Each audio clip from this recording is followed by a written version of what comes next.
Welcome to the How of Business with your host, Henry Lopez, the podcast that helps you start, run, and grow your small business. And now, here is your host. This is Henry Lopez. Welcome to this episode of the How of Business. A special guest today, Duncan Gill. Duncan, welcome to the show. Thanks, Henry. Good to be here. Great conversation we're going to have. Many professionals like Duncan is a doctor, are highly and formally educated and trained in their particular field. But I've discovered, and I find that when it comes to running a successful business, that requires often an entirely different set of skills. And so Dr. Duncan Gill, founder of Direction Behavioral Health, his practice, joins me today to talk about his journey from being a psychiatrist to now still practicing, but having his own business, the challenges, the lessons, and the rewards of building a successful practice as he has over the years. So that's what we're going to chat about today. You can find all of the How of Business resources, including the show notes page for this episode, and more information about my one-on-one and group coaching programs at thehowofbusiness.com. I also invite you to please support the podcast by joining the How of Business community and subscribe wherever you might be listening so you don't miss any new episodes. Let me tell you a little bit more about Duncan. Dr. Duncan Gill is a board-certified child and adolescent psychiatrist and the founder of Direction Behavioral Health.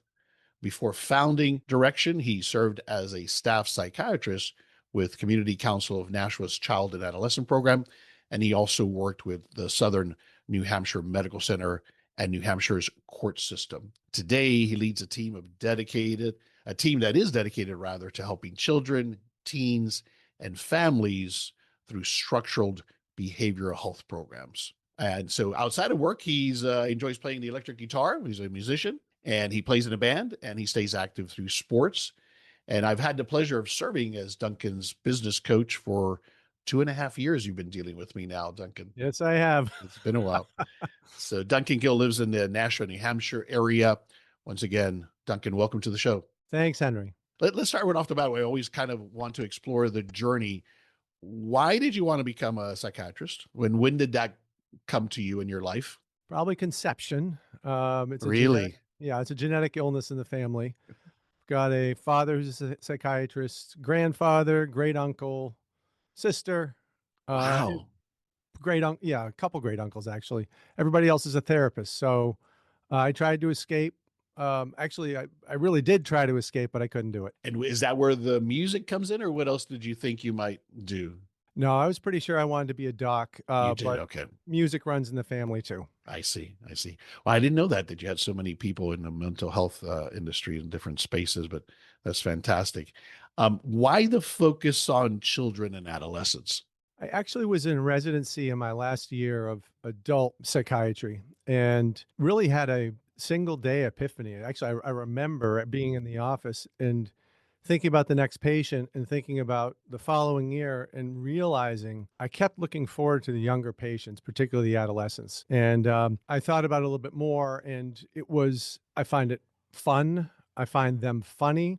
There's a levity to it.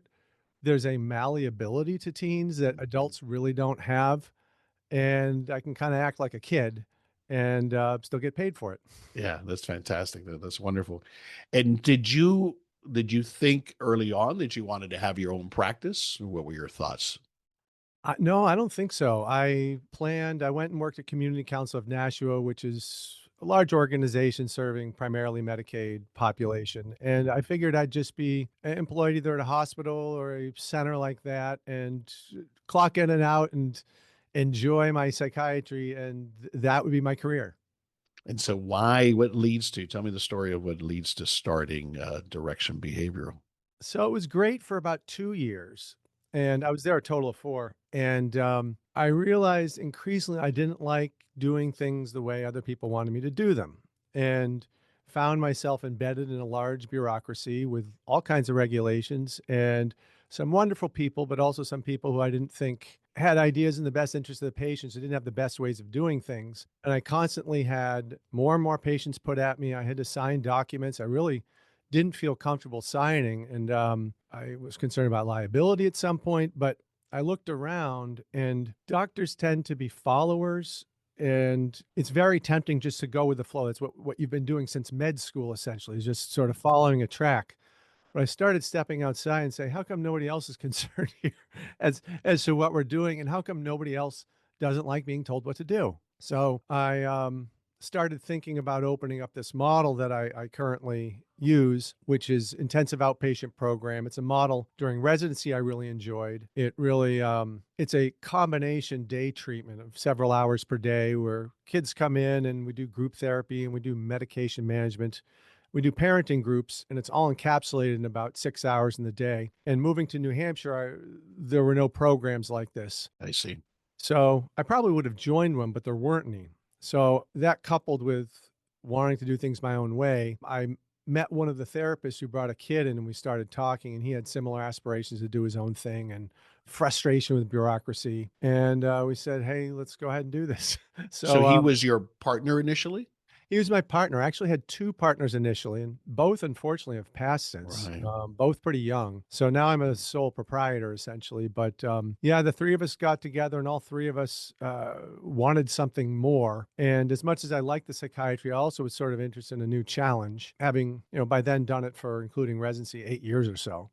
So I said, hey, well, why not give it a go? Did any of the three of you at that point have any prior business experience or training or knowledge? No, one of us, Joe, who's a partner I worked for longer with, had a very good business sense in terms of dealing with other people. So that really paid off in our relationship. I was good with numbers and spreadsheets and creatively thinking about how we could package the whole thing, but he was very good at the part had trouble with, which is something we've talked a lot about during our coaching, which is how do you deal with difficult people?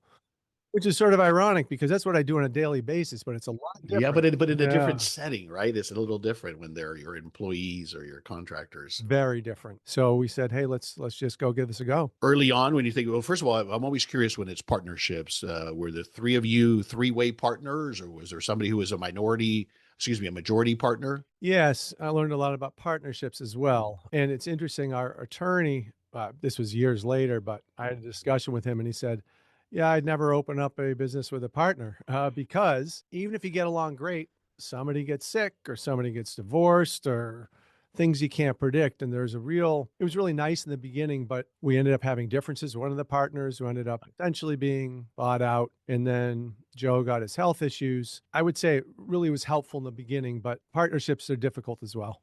They're difficult. I mean, I talk about this often on the show, as you probably know. I have been in a lot of partnerships, and I tend to, at least have always felt I prefer partnerships because I enjoy the dynamics. I enjoy Right. having somebody that you can, that's there with you along the challenge, along the journey. So there's that benefit. But like you said, and I've talked about this, what happens is you get out of alignment inevitably, Yeah. or a life event happens, right? Like somebody Right. gets sick or somebody passes. Yeah, exactly. Yeah. So I certainly don't regret it, but there's pluses and minuses to each way of going. All right, you touched on it already, but give me the synopsis of how this works. You have the intensive outpatient programs. So just describe that so everybody understands how you offer these mental health services. Sure. So 5 days a week, kids come in, and we've expanded the program to include younger ones. So we got kids between 6 and 21 or so. Kids are growing up later and later, so we're calling Mm. 21-year-old kids now. Is that right? So that's Oh, something you've seen as a trend, seriously. absolutely. Mm. And it's one of the problems we deal with. I could certainly talk about at some point. Conversely, earlier age anxiety type issues, or so both ends of Yeah. the spectrum, or not as much? I would say, well, I would say sort of what we see a lot is over involvement of parents and overprotectionism. And so kids, it's nice. I think there's more empathy and support for kids when they're younger. However, there's not a really good transition to adulthood that's supported. Usually it's continued management. So kids get to 18, 19, 20, and they really don't have the skills or confidence to go forward. So a lot of them, as we say, sort of fail to launch, and they're at home in the basement and just not and parents at some point say, gee, we need you to move on, but they really aren't prepared for it. So Right. that's one of many issues we deal with. So they come into this day program, and then is there like a process, a curriculum, a method to it? What is it that happens then, and how long are they typically in the program? There is. It's primarily group therapy. So we have we've grown, you've helped me grow to the point of having about 30, 35 kids in the program. We've got maybe 10 young ones, 6 through 12, and whatever the remainder are teens. And they come in, they're part of a group. We really just create a nice, positive place for kids to be because so few of them have the kind of healthy culture that we have. I see all the kids on the intake. I also see them at least once a week for med management. We do a parenting group with the parents as well. We get kids from hospitals. We get kids from ERs. They basically need to be more troubled than just needing once a week therapy or once a month med management, but don't need to be in the hospital. So we're sort of an in-between level of care. Kids are usually there for several weeks and then move on.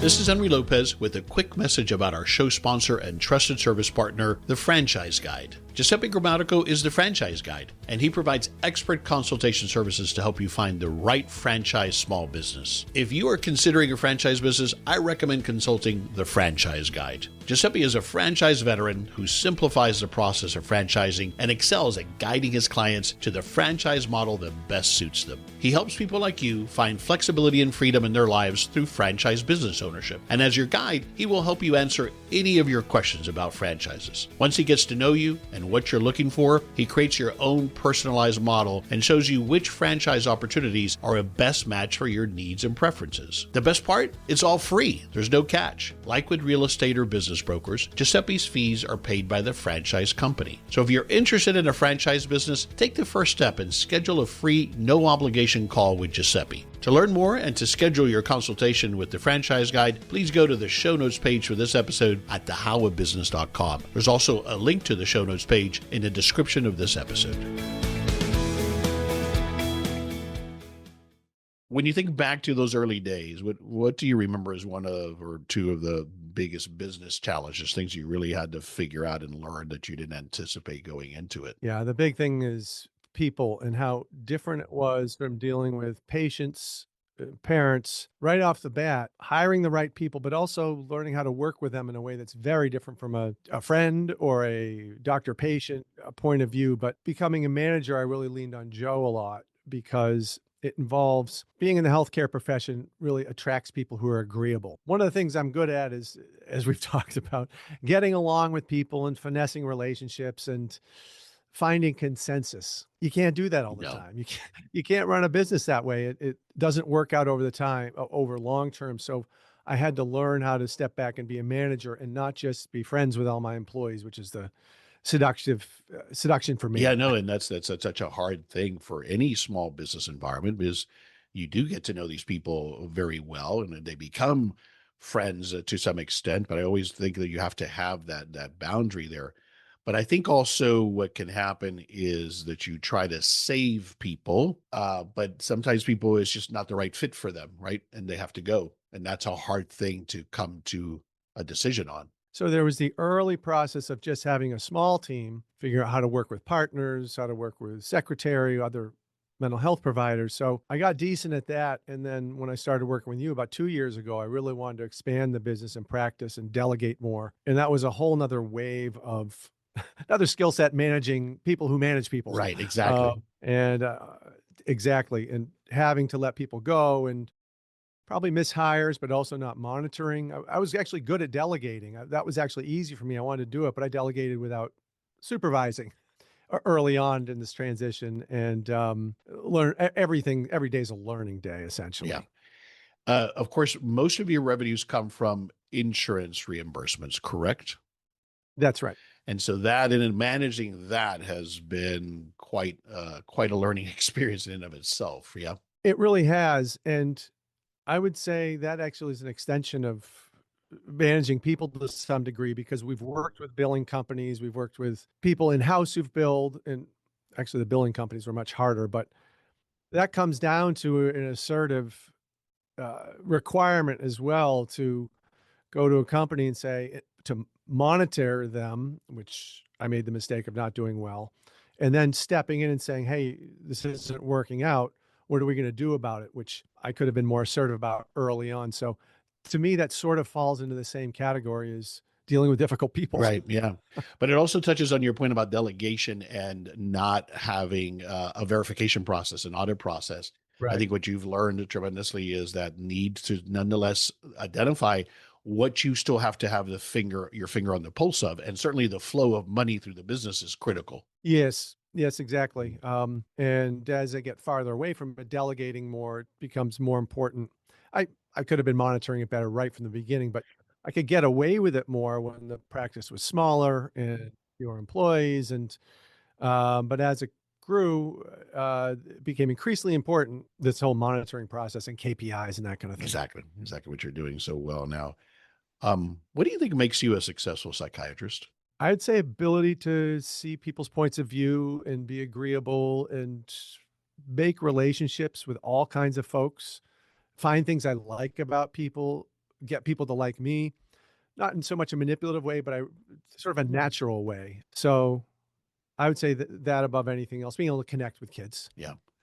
And so then we talked about this already, but then if I ask you what makes you, as you are now, a good business owner, why do you think you're a good business owner now? Ability to adapt and learn from mistakes, ability to ask folks for help, ability to eh, stick to itiveness when things, as I think probably all business owners do, at some point you have crisis of faith. Is this going to work out at all?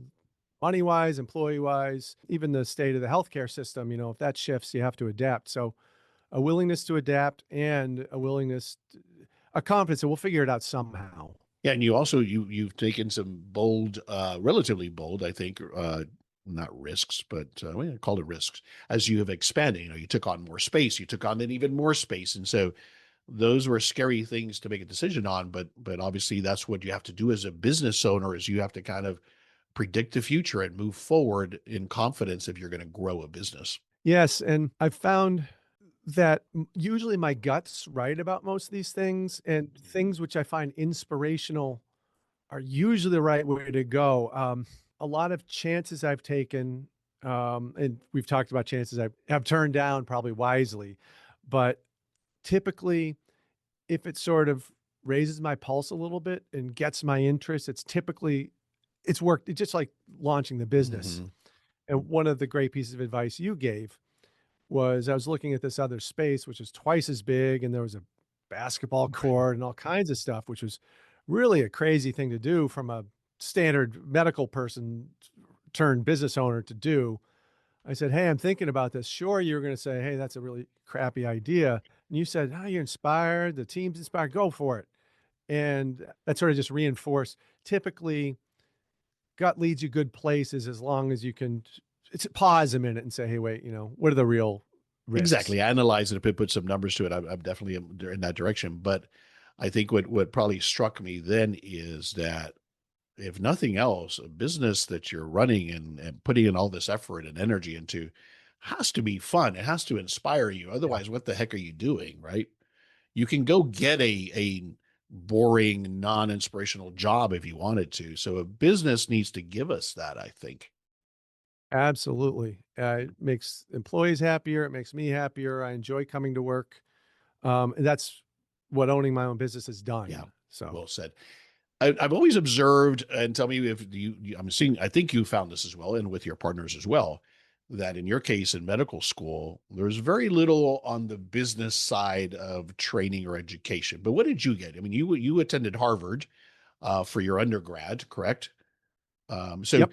did you get much education on running a practice? Zero. And that's a great failing of the medical school industry, even residency.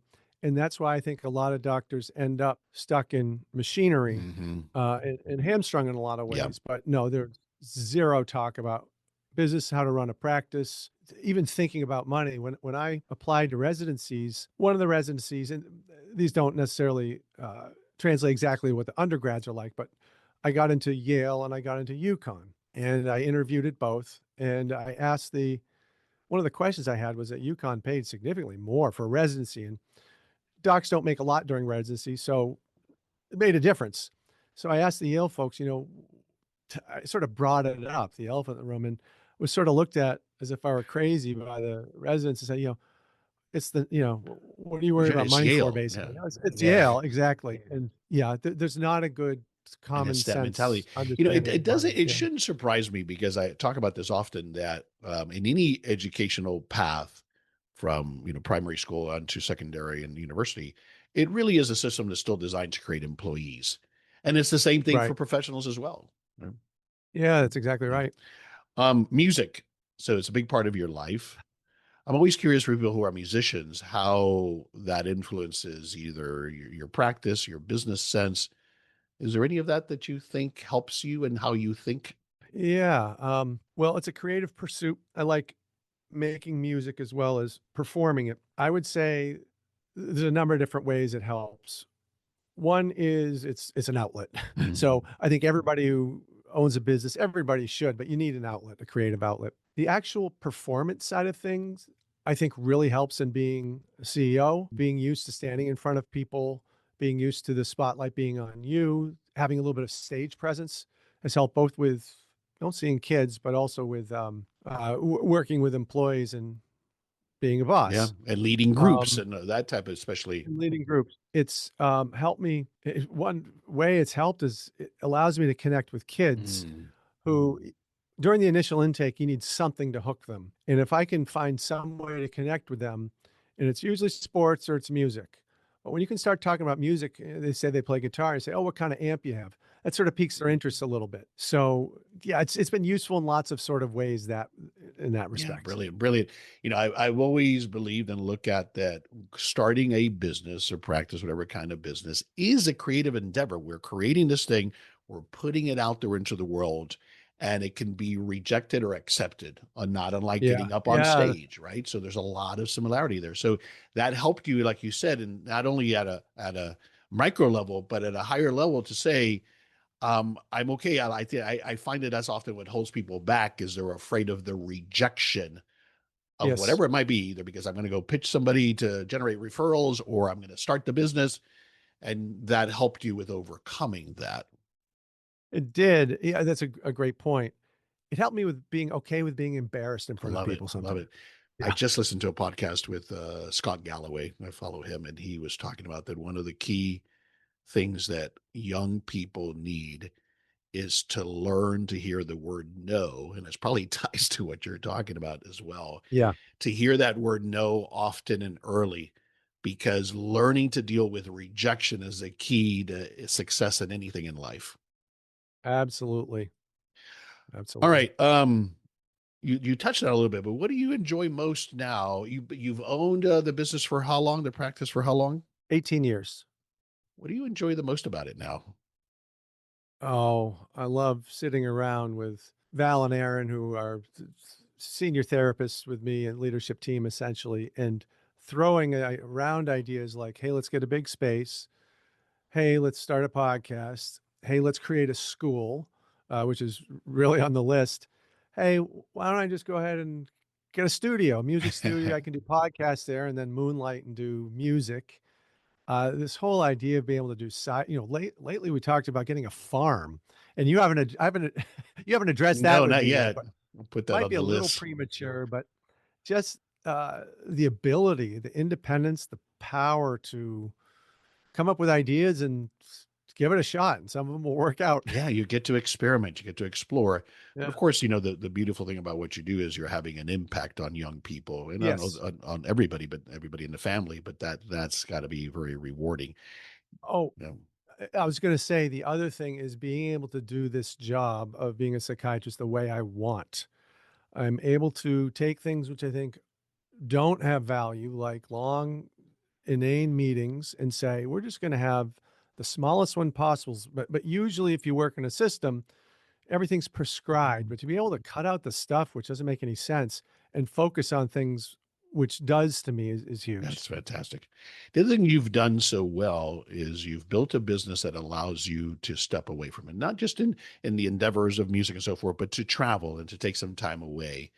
And that you've done a phenomenal job of, again, making sure that the practice is not dependent on you exclusively and that you've got the right people in place that you can step away. Yeah. Learning to yeah, making the business not need you is something we've talked about quite a Mm. bit.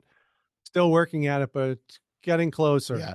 Well, part of it, and I believe you and I have talked about it as well, is there's an identity crisis that happens sometimes as well. Once you do get to that point, well, wait a second, nobody and everybody doesn't have to come to me anymore.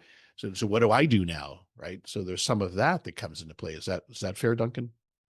Oh boy, yeah, and I've had that a few times where things are finally working well, particularly after a period of crisis, and suddenly people don't need you, and there aren't quite so many kids in the program, and it's just sort of, what else is there? It's really, I've heard people who win the lottery can sort of feel the same way.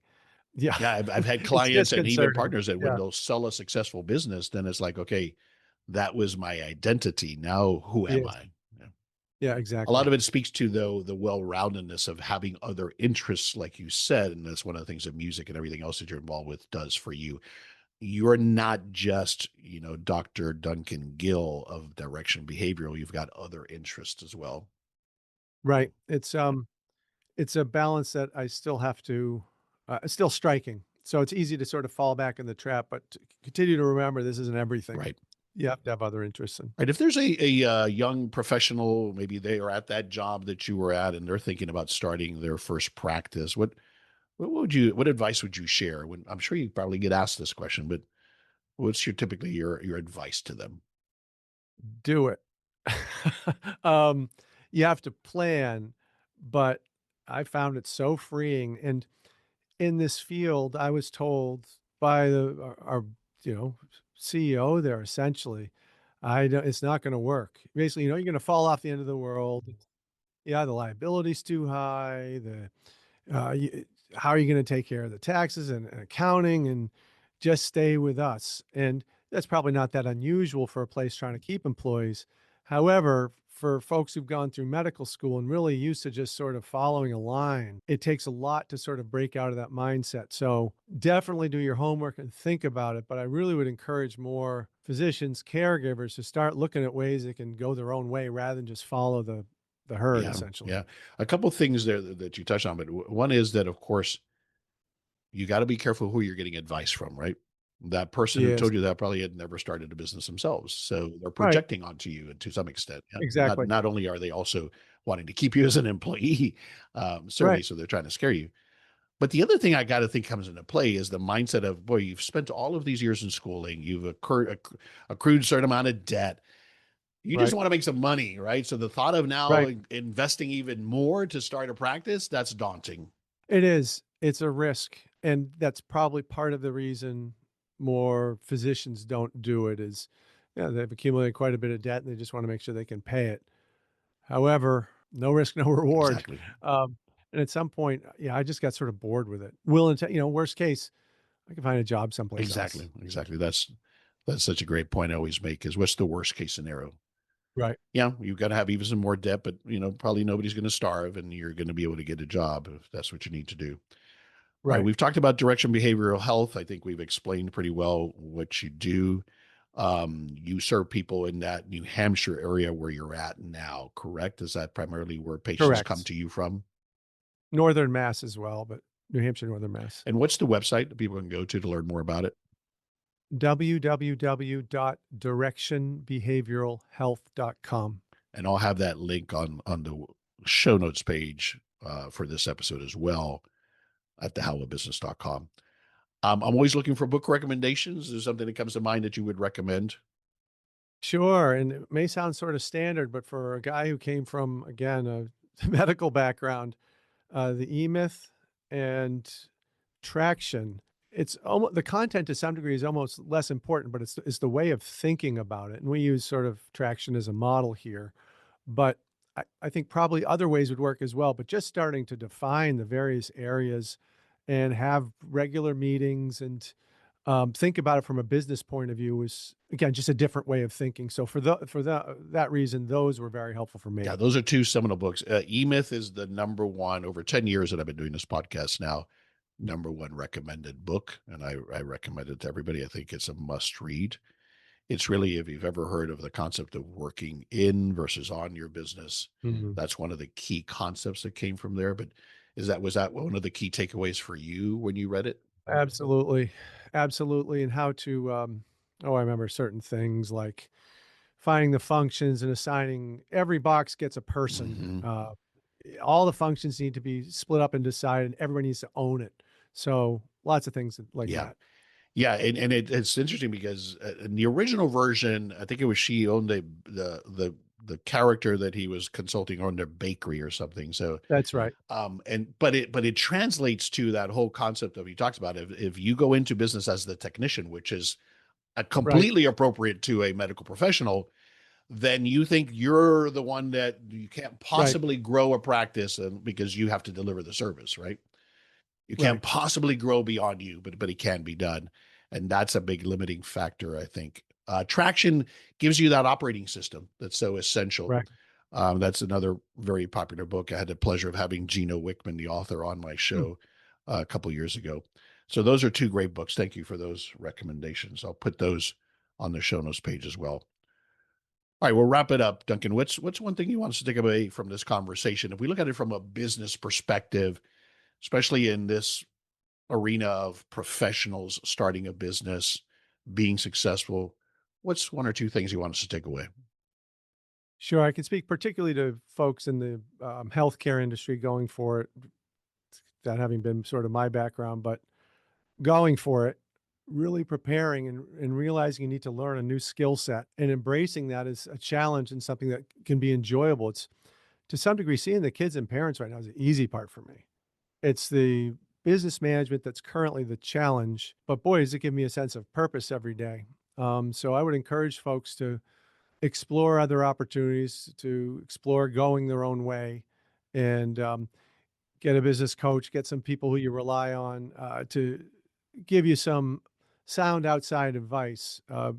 Otherwise, you're sort of living in an echo chamber. Yeah, that is so critical to get that input from people who have done it before, I think is critical. I tell us where to go online again, the website. Sure. www.directionbehavioralhealth.com. Excellent. So glad I got a chance to have you on the show. It's been my pleasure serving as your coach, like I said, over the last 2+ years. Thanks for taking the time to be with me today. Ton of fun. Thanks, Henry. This is Henry Lopez. Thanks for joining us for this episode of The How of Business. My guest today again, Dr. Duncan Gill. I release new episodes every Monday morning. You can find the show anywhere you listen to podcasts, including the How of Business YouTube channel and at my website, thehowofbusiness.com. Thanks again for listening. Thank you for listening to The How of Business. For more information about our coaching programs, online courses, show notes pages, links, and other resources, please visit thehowofbusiness.com.